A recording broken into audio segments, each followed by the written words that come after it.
नमस्कार मु सोनाली सुभस्मिता बारिक बालेश्वर जिला स्कूल अष्टम श्रेणी छात्री। आम स्कूल पुओ झील मैंने मिलीमिशी पाठ पढ़ाती। एठारे पुओ झील को भेदभाव करा जाए नहीं। मु आम विद्यालय तरफ गोटे प्रकल्प प्रस्तुत करिछि। मु यहाँ उपस्थापन करने को जाऊँगी।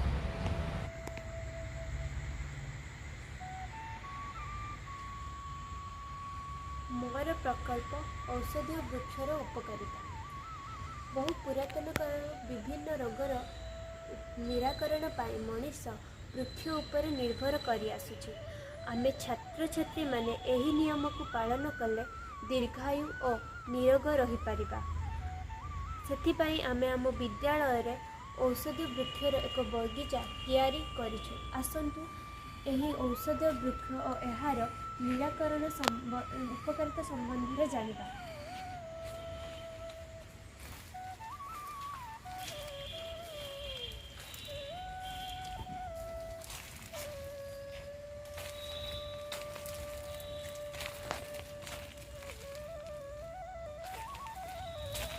पान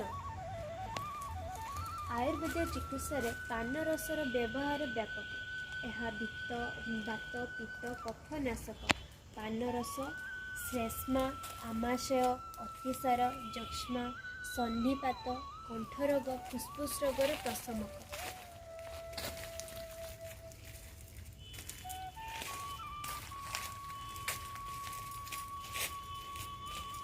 कला हलदी यह एक शक्तिशाली एंटी एक्सीडेंट अटे।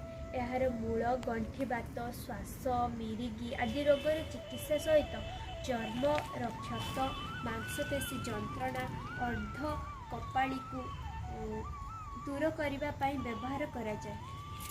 नाली पियाज पियाज श्वास रोग आलर्जी मुख कर्कट स्तन कर्कट रोगरू रक्षा रक्त नली रे रक्त जमाट बांधिबा कोलेस्ट्रॉल कमाइबा मधुमेह रोग मध्य औषध रूपे व्यवहार करे जाए। सीमारूपा यह छाली मलेरिया पेट समस्या रक्तस्राव और अमाशय रोगर उपशम कराए।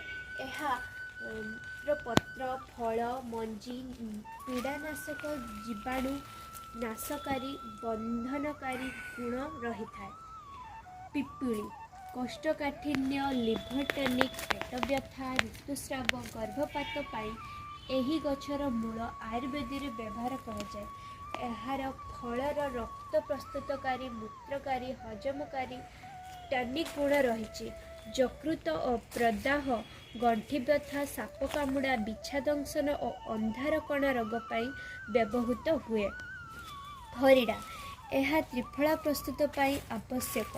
पुरुणा घा कृष्ठ प्रवाह कफ आदि रोगर उपशम पाई व्यवहार करा जाए। कला तुलसी यही उद्भिदर पत्र फूल कांड औषध रूपे व्यवहार हुए। यह सर्दी काश ज्वर बांती चर्म रोग फुलिबा रोगर निराकरण करे।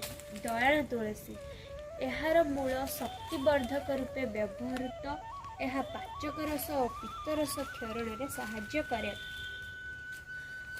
निम्ब निम्ब एक द्रुम जातीय उद्भिद। यह भारतर प्राय सबु स्थान में देखा मिले। क्षत व्रण कुष्ठ वायु श्लेष्मा कुर्मी काश अर्श पित्त विकार आदि रोगर निराकरण पाई यह व्यवहृत हुए। पुदीना पुदीना एक गुल्म जातीय उद्भिद। अति बेसी 1 फुट पर्यंत बढ़ी थाए। यह एक उपकारी वन औषधि। गिलय आयुर्वेद औषध भाव में व्यवहृत हुए। ज्वर जंडिस डायरिया कैंसर आदि रोगर निराकरण रे यह व्यवहृत हुए। अशोक यार छाली अनिद्रा ज्वर जलापोड़ा पाई व्यवहृत हुए।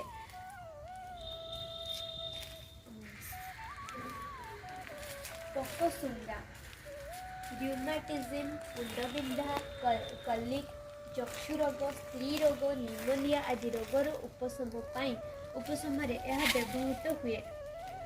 ଘୁକୁମାରି ଏହା ଆଣ୍ଟିସେପ୍ଟିକ୍ जीवाणु बीजाणु रोधक भावे तथा मधुमेह पेटजनित समस्या मुंडव्यथा त्वचा सौंदर्य वर्धक भावे व्यवहृत हुए। अमरपई यह मधुमेह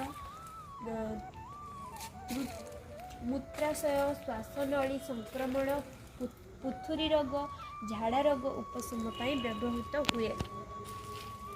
गुड़िक आम आम विद्यालय बगीचारे लगाइछु और यार उपकारिता संबंध में अन्य छात्र छात्री मानू जनाऊँ जद्वारा से यार उपकारिता को जानी निज काम लगाइबे। धन्यवाद।